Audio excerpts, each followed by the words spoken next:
जहाँ वीडियो बुन नेल कदा बुन ओंडे स्पोर्ट खय बुन नेल कदा विभिन्न रकम न्यूज़ चैनल रे बुन ᱧᱟᱢ कदा जहाँ जुदी मेने कर उनी तो अडी लुरुवाना होड़ कने उनी तो समाज दरदिया होड़ दो बांग करे जहाँ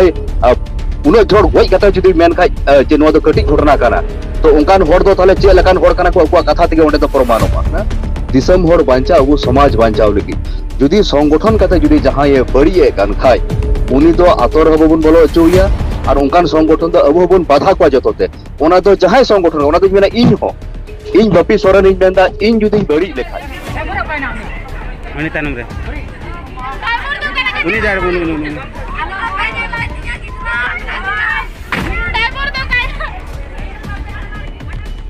पुलु रे सनाम को सागुन जोहर असोन सनाम को नापाय मेना बना और नित जहाँ लका खबर बन बड़ाय कदा आयमा होड़गे जे उत्तर दिनाजपुर रना जहाँ दो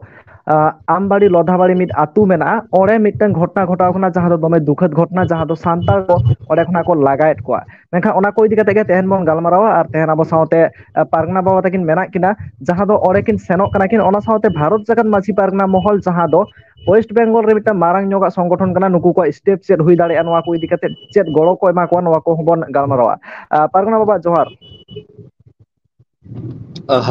सनाम को के तेही नवा गारमरा रुन सेटर कन सनाम को के जोहार एकल एनखान पारगना बाबा होय जहाँ लका हा बन नेल दाड़े कना नितो उत्तर दिनाजपुर ना जहाँ दो चोपड़ा ब्लॉक रना अंतर्गत जहाँ दो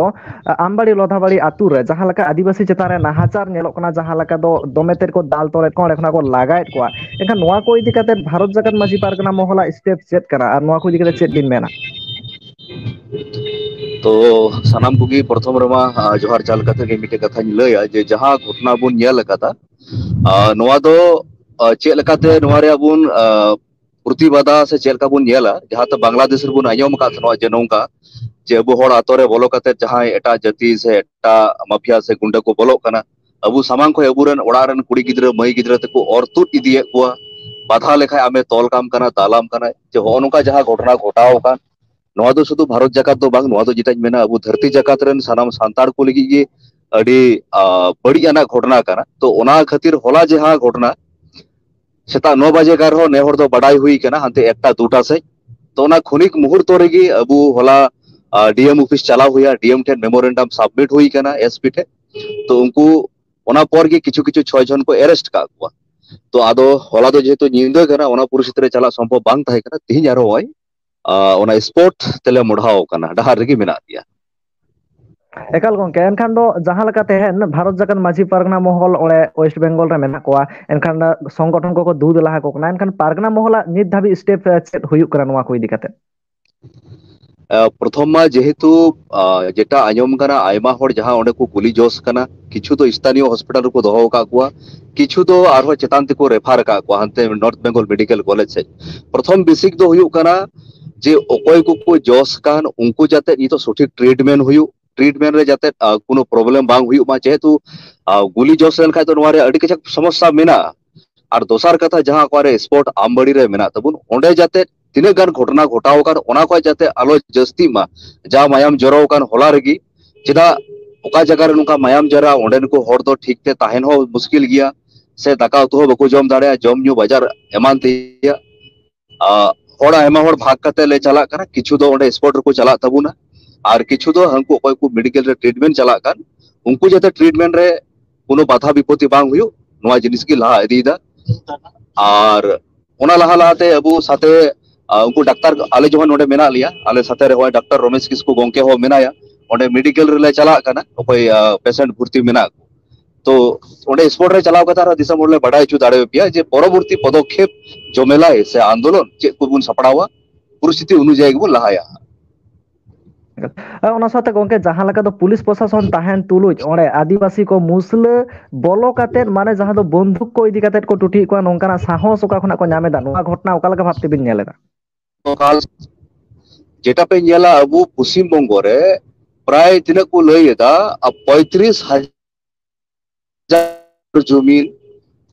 बस ओना बदल काते को यौ कदा कि पश्चिम बंगो रे तो जेटा जमी माफिया जेटा जेलो काना सबसे डेंजरस जगह रे सेटर काना आदो ओना जमी माफिया दो शुधु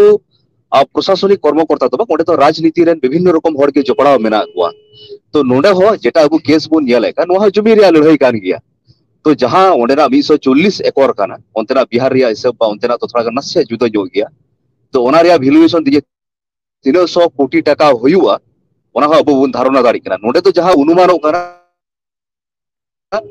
जे जमी माफिया कना को अदो नित हबी भितरी खबर जहां तो जामो कना जे ओंडे मा राजनीतिक जोग साज मेना अदो नित जेतो डहार रे मेनया इ ओंडे संगिन को जहां आयम का तो उन डिटेल्स तो बइन मेन दाड़ी कना ओंडे चलाव काते ओंडे को हर ठेक को यार हो मज तिगी बड़ाया जे सरीगी नवा दो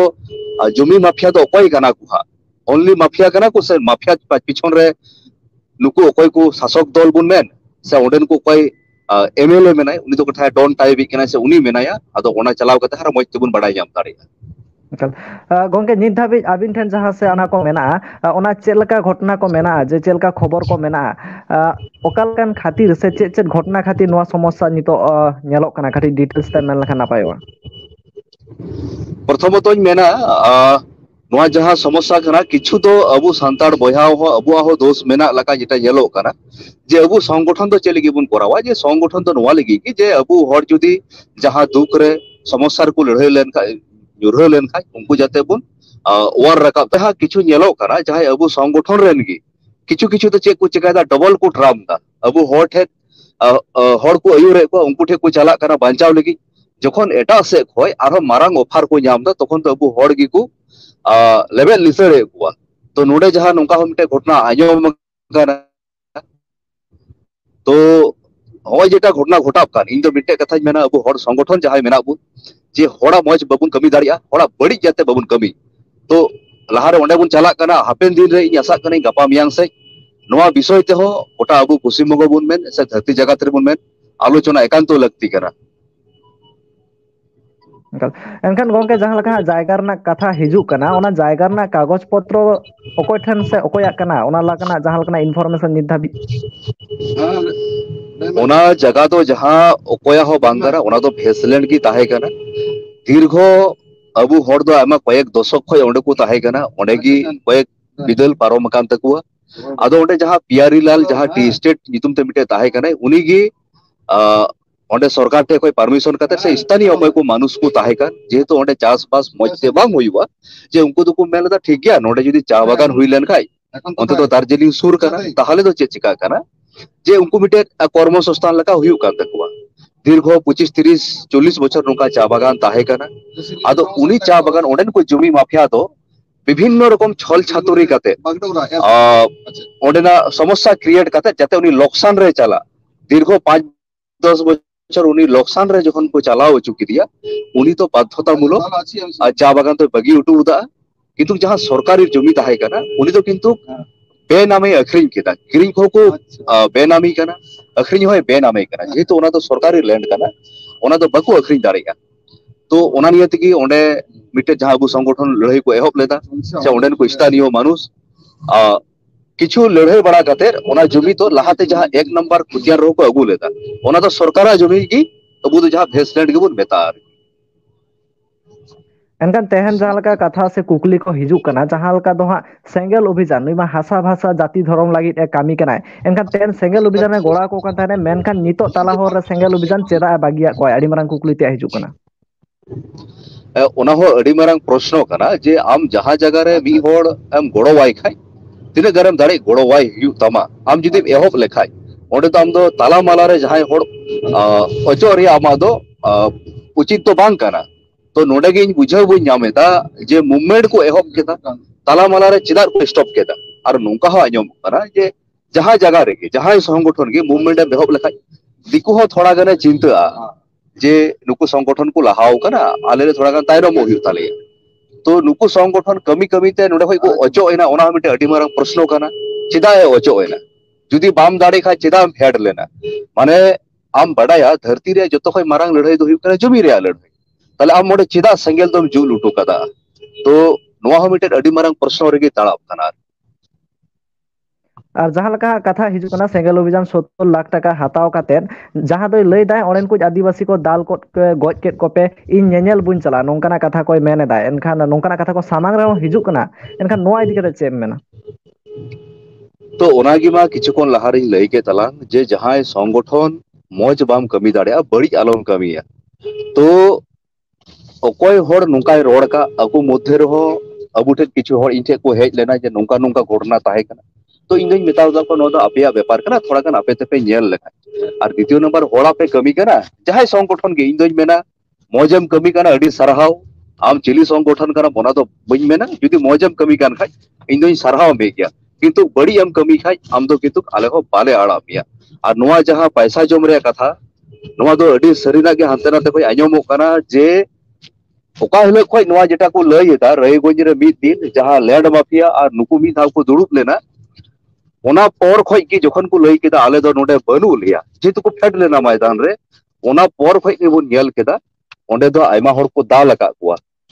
नोआ लहारे नितुम को दो बइन दिसैदा हॉस्पिटलाइज मेने जेमन किछु होड़ दो मी होड़ दो नित हो ट्रीटमेंट चला कान ताया तो नोडे हो किंतु प्रश्न दाड़ाब कना होयतो अबू तो जितो स्पोर्ट रे बाबुन ताहे कार बन मेन दाड़िया जे आपे जुदी ओका हिलो पे ओचो एना गुली रे जहां को लय कान को दुड़ुब लेन उन हिलो पर खोय गी होड़ चेता रे दाल एहोब अकाना तो नुआ हो प्रश्न तिंगु कना जे चेदा को ओचोना ओचो चे कारण ते को ओचो कना चे को उनकुआ और गुलिक रे जहां को दुड़ुब लेन विषय बिटे चंग बोझा पड़ा हुई लेना हाँ हाँ ᱚᱱᱟ ᱥᱟᱶᱛᱮ ᱱᱤᱛᱚᱜ ᱢᱟᱠᱚ ᱢᱮᱱᱮᱫ ᱦᱟᱸᱜ ᱯᱩᱨᱟᱹ ᱮᱠᱟᱞ ᱟᱫᱚ ᱵᱟᱠᱚ ᱜᱚᱲᱚ ᱟᱠᱚᱣᱟ ᱥᱮᱸᱜᱮᱞ ᱚভিযান ᱫᱚ ᱱᱚᱰᱮ ᱟᱫᱚ ᱮᱠᱟᱞ ᱵᱟᱠᱚ ᱦᱤᱡᱩᱜᱼᱟ ᱱᱚᱝᱠᱟᱱᱟᱜ ᱠᱟᱛᱷᱟ ᱠᱚ ᱦᱟᱸᱜ ᱠᱚ ᱢᱮᱱᱮᱫᱟ ᱡᱟᱦᱟᱸ ᱫᱚ ᱥᱮᱸᱜᱮᱞ ᱚভিযান ᱨᱮᱱ ᱠᱤᱪᱷᱩᱜᱟᱱ ᱜᱟᱹᱠᱷᱩᱲᱤᱭᱟᱹ ᱜᱚᱝᱠᱮ ᱠᱚ ᱮᱱᱠᱷᱟᱱ ᱱᱤᱛᱚᱜ ᱦᱟᱸᱜ ᱯᱟᱨᱜᱟᱱᱟ ᱢᱚᱦᱚᱞ ᱡᱟᱦᱟᱸ ᱞᱮᱠᱟ ᱱᱤᱛᱚᱜ ᱦᱤᱡᱩᱜ ᱠᱟᱱᱟᱭ ᱪᱮᱫ ᱥᱮᱸᱜᱮᱞ ᱚভিযান ᱪᱮᱛᱟᱱ ᱨᱮ ᱡᱟᱦᱟᱱᱟᱜ ᱛᱩᱢᱠᱤ ᱛᱚᱞᱟᱥᱮ ᱫᱚᱦᱚᱭᱟ ᱥᱮ ᱥᱮᱸᱜᱮᱞ ᱚভিযান ᱪᱮᱛᱟᱱ ᱨᱮ ᱡᱟᱦᱟᱱᱟᱜ ᱥᱴᱮᱯ ᱮ ᱦᱟᱛᱟᱣᱟ ओकोय संगठन चितार हो इन दो स्टेप दो बुझ हतवा इन दो मेना अबू प्रथम कथा हुई कना संगठन रे अर्थ दो हुई कना दिसम होड़ बांचा अबू समाज बांचाव लगी जुदी संगठन कते जुदी जहां ये बड़ी ए कान खाय उनी दो आतर हबन बोलो अचुया और उनकान संगठन दो अबू हबन बाधा को जतोते ओना दो जहां संगठन ओना दो मेना इन हो इन बपी सोरेन इन मेंदा इन जुदी बड़ी लेखाय इन जुदी डबल ट्राम गाते गाते होड़ जुदी दिकुटे अकरी लिकु खाय इन हो जते दिसम होड़ आलो को बोलो अचुइमा इन जते को मितइमा आम दो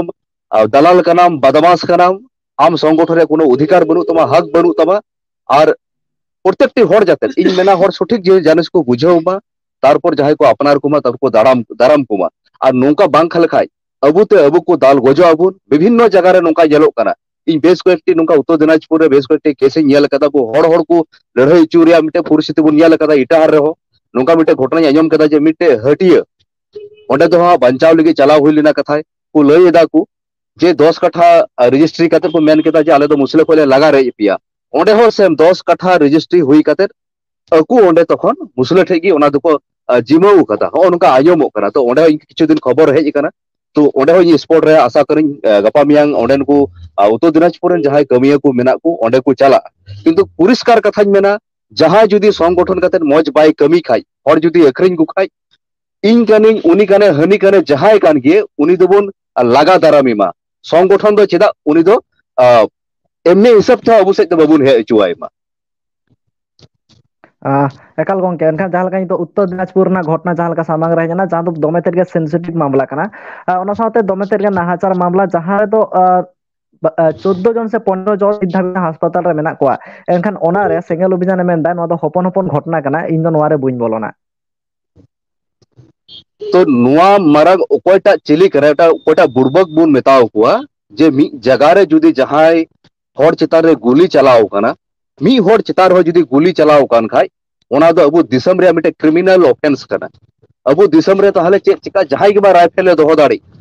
जहाय के मा हजार हजार होड़े गुली दावाय आम जुदी मी जगह रे जुदी आमरेन आदिवासी होड़ जुदी 15 जन चिदा ओंडे जेटा वा जमो कना 20 जन को चेतानी तो गुली तिको जोस कना किछु गोगो जोना ओना तो नियल रे दो बांग कना अबु होला जहां वीडियो बुन नेल कदा बुन ओंडे स्पोर्ट खोय बुन नेल कदा विभिन्न रकम न्यूज़ चैनल रे बुन न्याम कदा जहां जुदी मेने कर उनी तो अडी लुड़ुवाना होड़ कने उनी तो समाज दरदिया होड़ दो बांग करा जहां उनो जोड़ गोय कता जुदी मेन खाय जे नो दो कटी घटना कना तो उनकान होड़ दो ताले चे लकान होड़ कना को अकुआ कथा तिगे ओंडे तो प्रमाणवा पारगना महल तरफ खन साथे आबिन तरफ खन नोंकाना मिटंग नाहाचार घटना रे चेन मेसेज बिन एमा ओना साथे तायम दराम जहां को आबिन मेन केदा बिन जे ओंडे स्पॉट रे सेटर कते के आबिन मेना चेलकान स्टेप को बिन हाताव दा एनखान नितो मुचाद रे चेन मेसेज बिन एमा ओंडे तो जाय होक होला अडी इमरजेंसी गारमाराव हुइना ताड़ाताड़ी शुधु पारगना महल तो बा नोडे जहां यूनाइटेड फोरम गठन का ओना फाय जहां से उत्तर बंगो मिटे जौथो कमिटी लका मेना जतो मिलौती की चला हुयु कना और इन दोई मेना जे किछु किछु मुहिम कमी थाना ओंडे दो मी साथे चला गी ठीक तो तिहिं आले ले चला कना और मिट्टे दिसम होटे अरदास इन दोहया तिहिं अबुरेन किछु समथिंग चक्री जबी मेना को तिहिं दो अति साधारण होड़ ओंडे को चला कना ओंडे जहां पेशेंट मेना को उनका चिकित्सा भार आयमा तिना टाका खर्चा कना ओना थोड़ा गाले तदारीकदा और ओंडेन को होड़ नित हो जेतु रूटी रोजगार हो चाबाव कान तकुआ तारपर से होय मूवमेंट बुन सपड़ावा इन मेना दिसम होड़ आपे जुदी ओंडे चे लका तपे गोड़ो दाड़े उकुआ आले जेमन हड़मोते सेटर कते ले चला कना आले हड़मोते ले गोड़ो उकु कना मन तेले साहस ले एमाव को आपे जुदी संगिन खय मेना पिया आपे जुदी थोड़ा गान जोमा पे कुल दाड़े खाय इन गान होय आशा आपे जुदी हांडे ओकारेन अबुरेन हॉस्पिटल रे भर्ती मेना को उनका जुदी मेडिकल बिल जुदी डायरेक्ट पे दाड़े खाय इन दो बुñ मेना हनी थ्रू नुई थ्रू डायरेक्ट जुदी जहां लका बकु मेना डे डे तिगी माने मी फोटा तिगी समुद्र दो बेनावा तो